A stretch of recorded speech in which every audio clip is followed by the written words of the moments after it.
Hello students. आप सभी का आज की क्लास में स्वागत है। पिछली क्लास में हमने भौतिक विज्ञान के यूनिट और डायमेंशन चैप्टर के बारे में पढ़ा और बहुत सारी जानकारी एकत्रित करी अपने से पास, जो हमारे परीक्षा के लिए काफ़ी ज़रूरी है। आज की कक्षा में हम मोशन चैप्टर के बारे में पढ़ेंगे, मोशन पाठ्य के बारे में पढ़ेंगे और समझेंगे कि भौतिक विज्ञान के अंदर जो मोशन है, जो हमारा मोशन के बारे में जो नियम दिए गए हैं, न्यूटन के जो नियम मोशन को लेकर आए और मोशन से और भी जो चीज़ें जुड़ी हुई हमारे एग्ज़ाम में पूछी जाती हैं, उनके ऊपर हम चर्चा करेंगे। तो शुरुआत करते हैं हम मोशन के बारे में समझने से। मोशन क्या है, ये हमारे भौतिक विज्ञान की किस शाखा में आता है और हम इसको कैसे समझते हैं। भौतिकी की वह शाखा जो सामग्री वस्तुओं के गति का अध्ययन करती है, यानी गति, यानी फिजिक्स, भौतिक विज्ञान की वह शाखा जो अध्ययन करती है गति का, उसे यांत्रिक कहा जाता है, यानी उसे मैकेनिक्स हम कहते हैं। यांत्रिकी को निम्नलिखित शाखाओं में व्यापक रूप से वर्गीकृत किया जा सकता है। अब ये कौन सी शाखाओं में इनको हमने वर्गीकृत किया है? पहला, स्थिरता, स्टैटिस्टिक्स, यानी यह मैकेनिक्स की वह ब्रांच है, वह शाखा है जिसमें हम जो वस्तुएं हैं वह विश्राम अवस्था में रहती हैं, यानी उसमें किसी भी प्रकार की गति नहीं होती है। उसके बाद जो दूसरी होती है वो होती है गतिकी, काइनेमेटिक्स। यह मैकेनिक्स की वह शाखा है जो वस्तुओं की गति का अध्ययन करती है बिना किसी तत्व को ध्यान में रखे, यानी बल के प्रकृति के, शरीरों की प्रकृति आदि, यानी बिना उसके बनावट को देखे हुए, बिना उसके नेचर को देखे हुए हम इसकी गति के बारे में जो है जानकारी प्राप्त करते हैं। यहाँ समय का तत्व महत्वपूर्ण भूमिका निभाता है, यानी समय। यहाँ पर जो पूरा मैकेनिक्स है, जो हम पूरी यांत्रिकी जो पढ़ेंगे, जो इस चैप्टर में पढ़ेंगे, गति, समय, चाल, तो यहाँ पर गति, समय और चाल, यानी यह बहुत महत्वपूर्ण है। दूरी, समय और चाल की हम बात करें तो काइनेमेटिक्स एक, जैसे अगर हम बात करें, पहले इसको इंग्लिश में समझ लेते हैं। जो काइनेमेटिक्स शब्द है एक ग्रीक वर्ड था, काइनेमा। काइनेमा का मतलब होता है मोशन, यानी गति, चाल। वहां से ये शब्द आया काइनेमेटिक्स। हिंदी में इसको चाल बोलते हैं। गति की यानी डायनामिक्स की हम बात करें, यह मैकेनिक्स की वह शाखा है जो वस्तुओं के गति का अध्ययन करती है, साथ ही उनके कारकों को ध्यान में रखती है जो गति का कारण बनते हैं, यानी जिसकी वजह से वस्तुओं में जो गति आ रही है उस गति का कारण बनेंगे और उनकी गतियों के बारे में विशेषतर ये जो है जानकारी देगा। यहाँ समय कारक एक महत्वपूर्ण भूमिका निभाता है। यहाँ पर भी समय जो है एक महत्वपूर्ण भूमिका निभाते हुए हमें देखने को मिलेगा।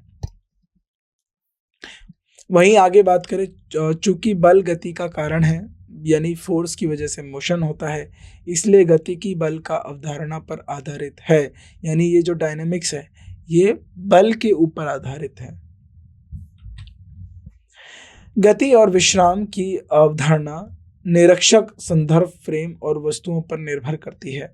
यदि अंतरिक्ष में एक वस्तु, अंतरिक्ष की अगर हम बात करें, एक वस्तु का स्थान समय के साथ बदलता है, यानी अगर स्पेस में एक जो वस्तु है उसका जो स्थान है वह समय के साथ बदलता है, निरीक्षक के यानी जो, अब देखिए, रिलेटिव टू एन ऑब्जर्वर, यानी कोई उसको ऑब्जर्व कर रहा है, देख रहा है, और वह देख के बता रहा है कि इसका जो स्थान है वह बदल रहा है, यानी समय के साथ वह अगर एक बिंदु पे था, बिंदु ए पे था, अब वह बिंदु बी पे है, यानी समय के साथ उसने अपना स्थान बदला, तो इसे गति कहा जाता है।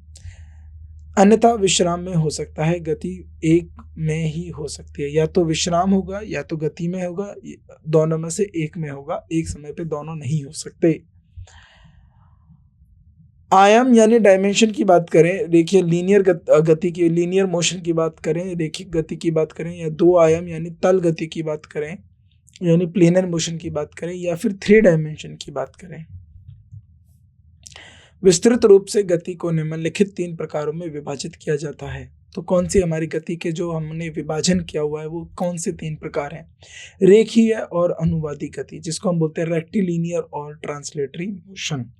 यदि किसी कण या शरीर का एक बिंदु या कोई भी बॉडी है या कोई भी कण है एक बिंदु के रूप में माना जाता है और वह एक सीधी रेखा के अनुसार चल रहा है, तो गति का रेखीय कहा जाएगा।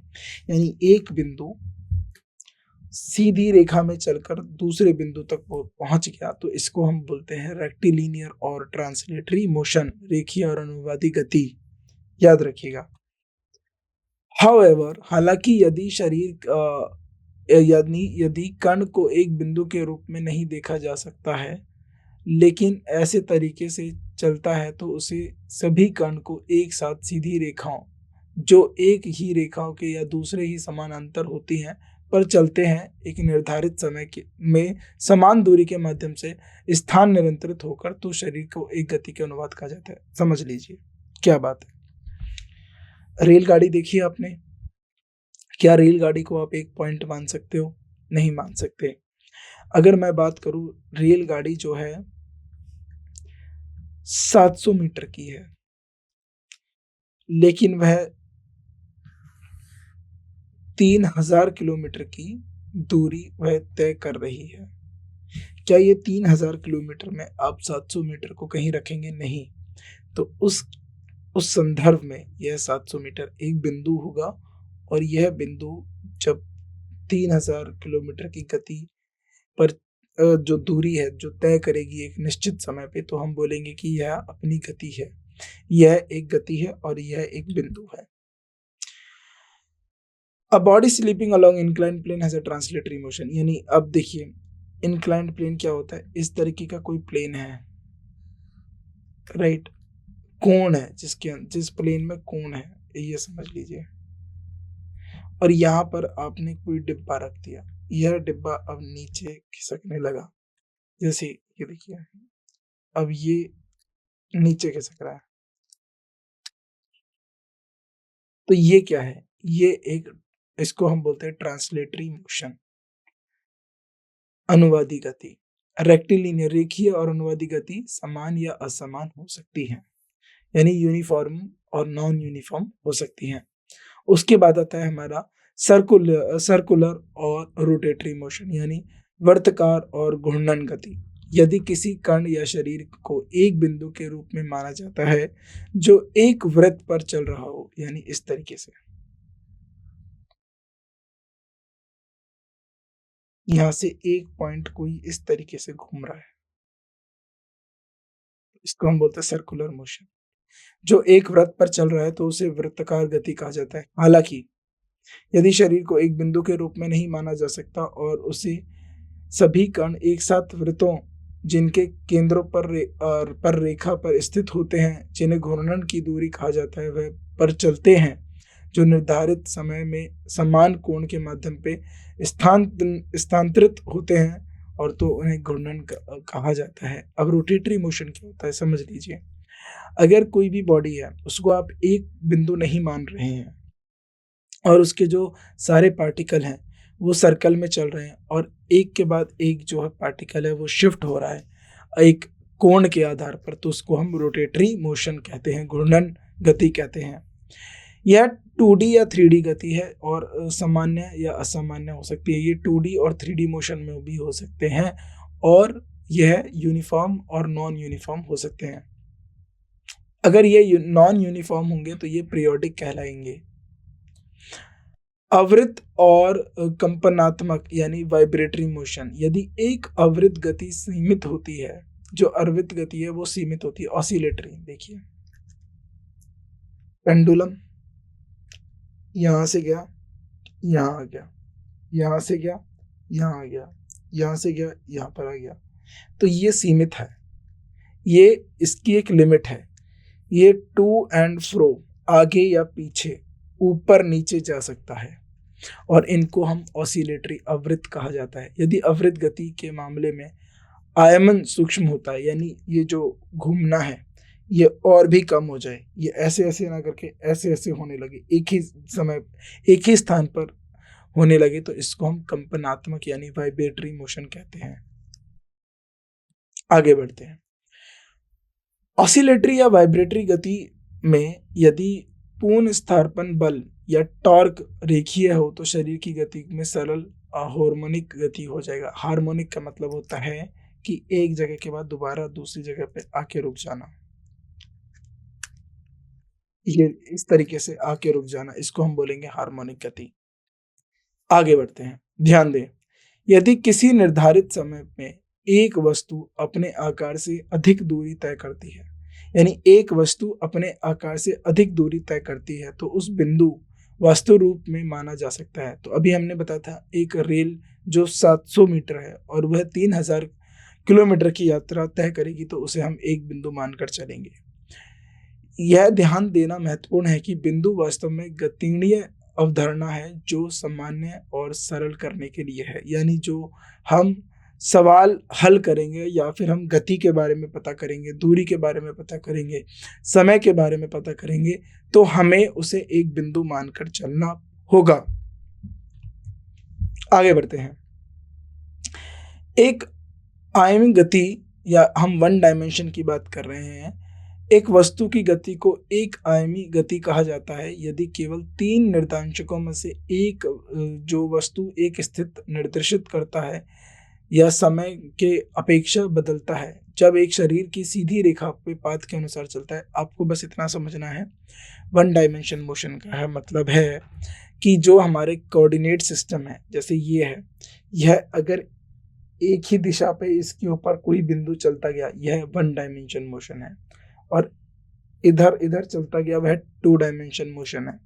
और मक्खी को अपने रूम में आप देखिए, एक मधुमक्खी या मक्खी आपके कमरे में है, वह 3 डायमेंशन मोशन करती है।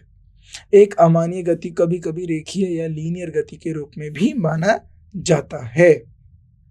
आगे बढ़ते हैं, एग्जाम्पल के तौर पे देखेंगे the motion of a train. देखिए उदाहरण के लिए एक सीधी ट्रैक पर जो ट्रेन की गति है, एक पत्थर का सीधा नीचे गिरना, एक लंबी और सीधी सड़क पर कार की हलचल आदि, ये सब आपका एक डायमेंशनल मोशन है। ऐसी गति में शरीर की ओर से तिरछी दिशा में कोई हलचल नहीं होती।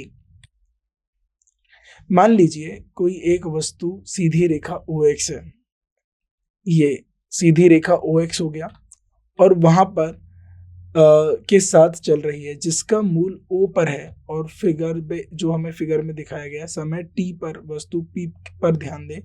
अब जरा ध्यान से देखिए, O पर है और X की तरफ बढ़ रही है, तो वह एक समय T समय पर वो यहाँ पर पहुंची, तो इसने X दूरी समय करी और ये पॉइंट मैंने दे दिया P, तो ये हमारा वन डायमेंशन मोशन है। यह का अर्थ है, यानी इसका मतलब जो है, दिए गए समय T पर वस्तु का स्थिति जानने के लिए हमें केवल एक निर्देशांक अर्थात दूरी x की जानकारी होनी चाहिए। ऐसा क्योंकि देखिए गति आप कैसे पता कर लेंगे, समय आपके पास है और आपको गति जाननी है, स्पीड जानना है, और दूरी आपको पता चल गई x, तो दूरी बटी समय आपको क्या पता चल जाएगा, आपको गति पता चल जाएगी, अर्थात x की जानकारी होनी चाहिए। ऐसा एक वस्तु की गति जिसमें केवल एक निर्दिष्ट समय के साथ बदल रहा हो उसे एक वन डायमेंशन गति कहते हैं। अब बात करते हैं 2 डायमेंशन की। 2 आयामी गति, मान लीजिए XY समतल चल रही है। अब देखिए यहाँ पर हम फिगर पे ध्यान से देखते हैं, ये x और y है, तो XY हो गया समतल पर चल रही है जिसकी मूल बिंदु ऊपर है। समय T पर वस्तु P पर मान लेते हैं और जिसके निर्देशांक कोऑर्डिनेट जो है x और y है।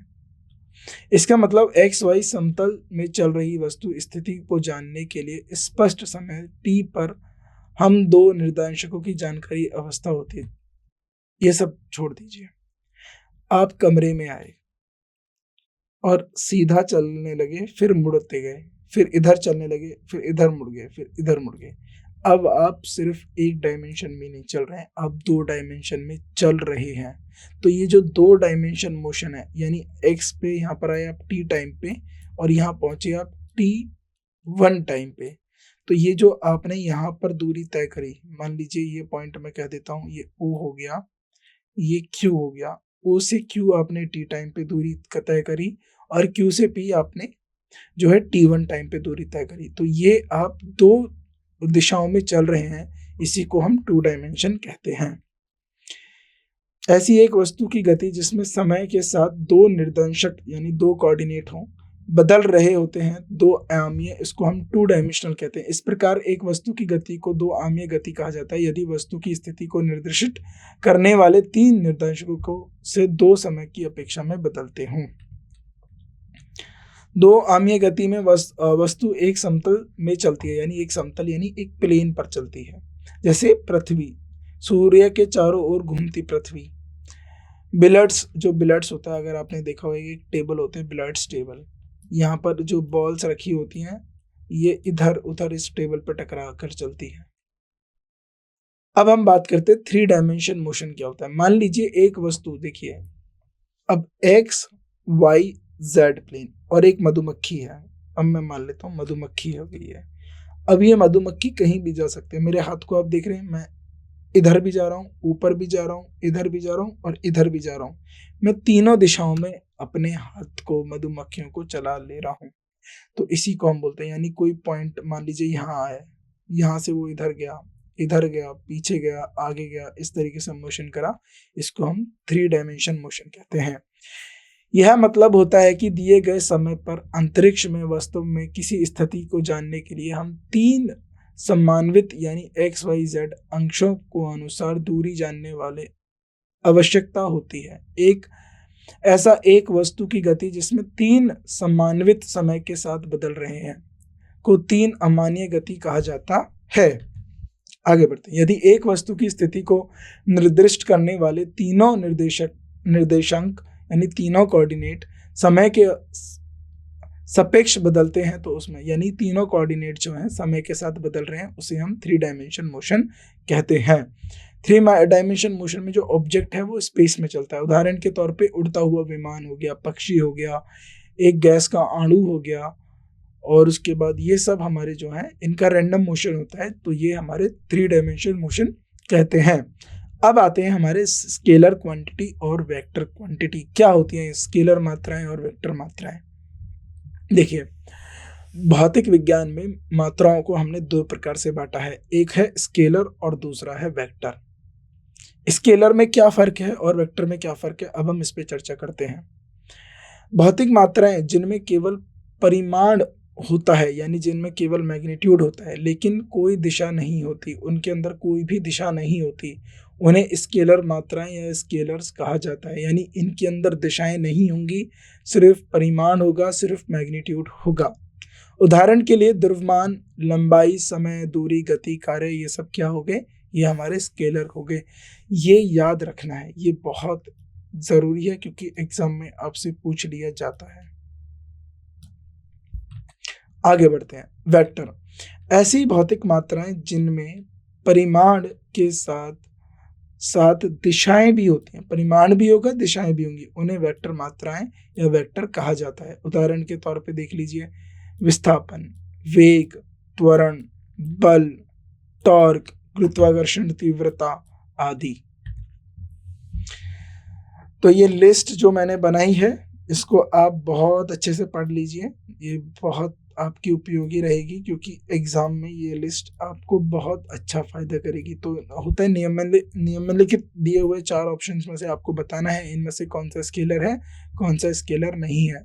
तो उस समय पर ये जो लिस्ट है आपकी बहुत मददगार होगी।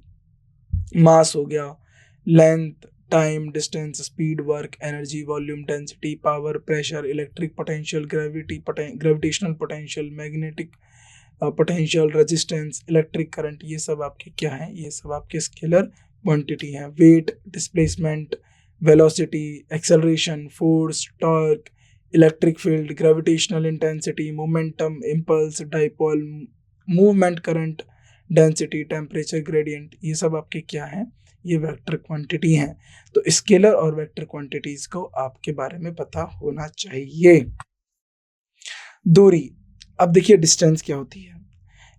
एक शरीर द्वारा तय किया, यानी एक बिंदु द्वारा या एक कण द्वारा तय की गया मार्ग, एक लंबाई को उसके द्वारा तय की गई दूरी कहा जाता है। यानी एक बॉडी से दूसरी बॉडी पे गई तो ये जो दूरी एक समय में एक से दूसरी जगह की जो यात्रा तय की गई, इसे हम दूरी कहते हैं। दूरी जो होता है, जो ये दूरी है, ये सीधा हो सकता है, नहीं भी हो सकता। यह स्केलर मात्र है, यह स्केलर है, इसमें कोई दिशा नहीं होती है, डिस्टेंस में कोई दिशा नहीं होती है। और इसकी जो एसआई यूनिट होती है वो मीटर होती है, और सीजीएस में इसकी एसआई यूनिट सेंटीमीटर होती है। ये आपको याद रखना है। अब हम बात करते हैं डिस्प्लेसमेंट की। The shortest distance from the initial. अब देखिए डिस्प्लेसमेंट क्या होता है। जैसे मान लीजिए यहाँ से गया, ऐसे गया, ऐसे गया, ऐसे गया, ये ए पॉइंट से बी पॉइंट पे गए हम, तो ये जो बात दिख रहा है ना, ये ओ हो गया, ये पी हो गया, ये सी हो गया, ये डी हो गया। तो ओ ए ओ सी पी ओ बी, तो ये जो आपको पाथ दिख रहा है इसको हम डिस्टेंस कहेंगे। लेकिन ये जो है यहां से लेके सीधा बी तक, ये डिस्प्लेसमेंट है, विस्थापन है। दूरी में और विस्थापन में फर्क है, समझ लीजिए।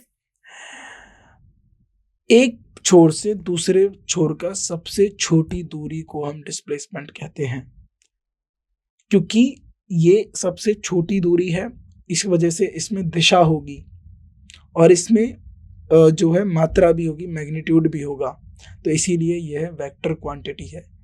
ये कौन सी क्वांटिटी है? यह वेक्टर क्वांटिटी है, और इसकी एसआई यूनिट भी मीटर होती है और सेंटीमीटर इसकी सीजीएस यूनिट होती है।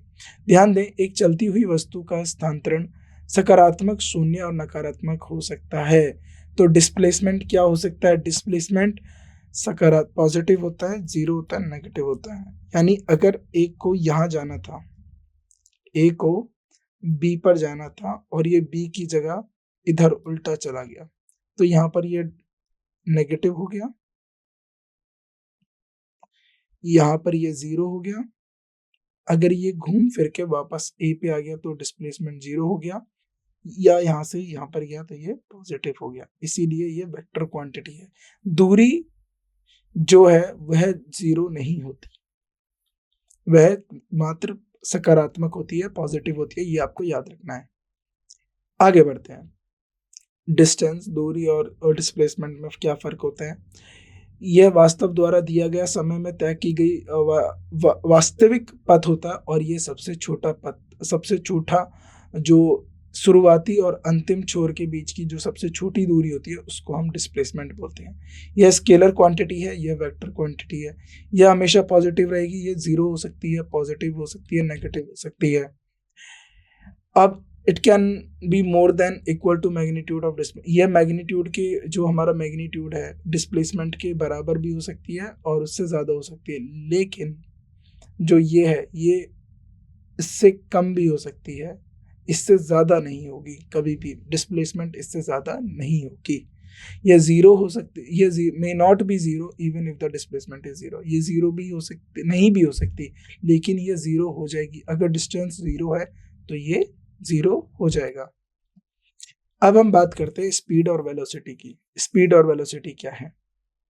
स्पीड देखिए, एक शरीर की गति वह दूरी है जो शरीर इकाई समय है। सिंपल सा आप इतना समझ लीजिए, यहाँ से यहाँ तक मैंने x दूरी तय करी t समय में, तो मैं गति कैसे निकालूंगा कि मैंने x दूरी कितने समय में तय करी।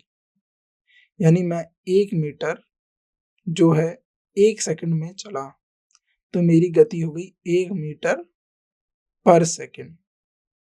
मेरी क्या गति होगी? 1 मीटर पर सेकंड। यह स्केलर क्वांटिटी होती है जिसको हम u और v से जो है प्रतिष्ठित किया जा सकता है। तो इसका फॉर्मूला वेरी वेरी इंपॉर्टेंट, ये फॉर्मूला याद रखेंगे। स्पीड का गति दूरी बटे समय। तो अब चाल क्या होती है? दूरी बटे समय, और समय क्या होगा? दूरी बटे चाल। चाल गति और चाल हम इसको कह देते हैं। इसका क्या होता है? एसआई में मीटर पर सेकंड, और इसकी यूनिट होती है सेंटीमीटर पर सेकंड सीजीएस सिस्टम में। यूनिफॉर्म स्पीड क्या होती है? समान गति क्या होती है? अगर कोई बॉडी एक ही जैसे टी समय पे वह बॉडी बराबर दूरी तय कर रही है, तो उसको हम बोलेंगे यूनिफॉर्म स्पीड। यानी उसने 1 किलोमीटर जो है 1 मिनट में तय करा, और आगे भी वह 1 किलोमीटर 1 मिनट में तय कर रही है, तो उसने 60 किलोमीटर जो है यात्रा करी।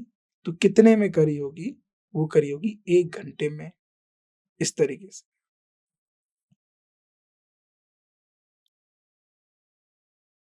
अब आप इसको ये बात समझ में आ गई होगी। If a body move with a uniform speed v distance, तो यस, ये क्या हो जाएगा? ये इसका फॉर्मूला हो जाएगा। दूरी क्या हो जाएगी? समय गुणा गति। गति और उसको समय को हम गुणा कर देंगे तो हमें दूरी मिल जाएगी। असमान दूरी क्या होती है? जो हमारा अनइक्वल डिस्टेंस है, यानी कहीं 10 किलोमीटर, कहीं 5 किलोमीटर, उसको अलग अलग टाइम इंटरवल, यानी 10 किलोमीटर भी जो है हमने 10 मिनट में कवर किया, और हमने 5 किलोमीटर भी 10 मिनट में कवर करा, और कहीं हम 2 किलोमीटर भी 10 मिनट में कवर कर रहे हैं, तो यह हमारा असमान दूरी हो गया, यानी नॉन यूनिफॉर्म हो गया। इस इंस्टेंटेनियस स्पीड क्या होती है? तत्क्षणिक गति क्या होती है? जब आप बाइक पे जाते हो या कार में जाते हो, तो आपने स्पीडोमीटर देखा होगा। स्पीडोमीटर में क्या होता है? तुरंत जो कार की जो गति होती है वो आपको दिखाई जाती है, तो वो इंस्टेंटेनियस स्पीड होती है, जो उसी क्षण भर की जो गति है आपको बता दी जाती है। औसतन गति, यानी जो भी आपने देखिए, ये फॉर्मूला बहुत जरूरी है। एवरेज स्पीड का क्या होता है? टोटल डिस्टेंस ट्रेवल, आपने कितना डिस्टेंस ट्रेवल करा और कितने समय में करा, यानी आपने कुल दूरी कितनी तय करी और कितने समय में वो दूरी तय करी, वो आपकी औसत गति निकालती है। वहीं अगर पार्टिकल जो है S1, S2, S3 दूरी, जो कोई कण है जो यह 3 दूरियां तय करता है इस स्पीड से, V1, V2, V3 चाल से, तो टोटल डिस्टेंस कितना हो गया? ये पूरा इनको जोड़ देंगे, और आपको समय निकालना है, तो S1 दूरी इस चाल से तय करी, S2 दूरी इस चाल से तय करी, तो दूरी बटे चाल हमें क्या मिल जाएगा? समय, और इससे हमारा टोटल समय निकल जाएगा। बहुत इंपॉर्टेंट फॉर्मूला है ये, आप इसको याद रखेंगे। ये चीज आपको याद होनी चाहिए। ये जो फॉर्मूला है ये बहुत ही ज्यादा इंपॉर्टेंट है, ये आप याद रखेंगे। आगे बढ़ते हैं। एवरेज स्पीड का फॉर्मूला ये आपको याद रखना है। ये मैंने आपको बता दिया एवरेज स्पीड। अगर कोई दो ही दूरी की बात कर रहा है, अगर कोई जो है इक्वल डिस्टेंस तय करता है, तब आपको ये फॉर्मूला का इस्तेमाल होना चाहिए। इसका मतलब है कि औसत गति व्यक्तिगत गतियों के हार्मोनिक माध्य के बराबर होती है, हार्मोनिक मीन के बराबर होती है। ये आप याद रखेंगे, फॉर्मूला आपको याद होना चाहिए बस। यदि एक कण गतियां v1, v2, v3 आदि के साथ यात्रा करता है और t1, t2, t3 समय करता है, तो टोटल दूरी कितनी होगी? यानी दूरी निकालनी है आपको। दूरी दूरी कैसे निकालते हैं आप? डिस्टेंस कैसे निकालते हैं आप? गति गुणा चाल, गति गुणा चाल करके आप दूरी पता कर लेंगे। औसत गति, ये आपको औसत गति का फॉर्मूला हो जाएगा। टोटल दूरी और कितना समय लेगा, टोटल चाल, यानी हमारे कुल चाल या कुल दूरी और कुल समय, इससे आप क्या निकाल लेंगे? औसत गति निकाल लेंगे, औसत चाल निकाल लेंगे। वहीं T1, T2, T3 हो गया, और ये आपका जो हो गया, आपने औसतन दूरी निकाल दिया, तो ये आपको याद होना चाहिए, ये फॉर्मूले आपको याद होना चाहिए। यदि एक कण दो समान समय अंतराल में अलग अलग गतियों पर चलता है, तो उसका फॉर्मूला हो जाएगा दोनों गतियां गुणा बाय 2। यदि एक कण v1 और की पर एक दूरी तय करता है और v2 गति के साथ वापस आता है, यानी एक दूरी तय करके वापस आता है, तो उसका ये फॉर्मूला याद रखना, बहुत शॉर्ट में काम आ जाते हैं आपके। अब आती है वेलोसिटी। तो वेलोसिटी के बारे में हम अपनी अगली कक्षा में बात करते हैं। तब तक आप दूरी को समझ लीजिए, तब तक आप डिस्टेंस को समझ लीजिए, तब तक आप समझ लीजिए मोशन क्या है, और आप डिस्प्लेसमेंट को समझ लीजिए। स्केलर और वेक्टर क्वांटिटी में फ़र्क समझ लीजिए, इनके बीच के अंतर समझ लीजिए। किन जो मात्राएं हैं उनको हम स्केलर कहते हैं, किन मात्रा को वेक्टर कहते हैं, इसके बारे में आपको जानकारी होनी चाहिए। तो आज की कक्षा में बस इतना ही। आने वाली कक्षा में हम वेलोसिटी, वेग के बारे में पढ़ेंगे। तब तक के लिए आप इनको अच्छे से पढ़िए और हमसे जुड़ने के लिए धन्यवाद।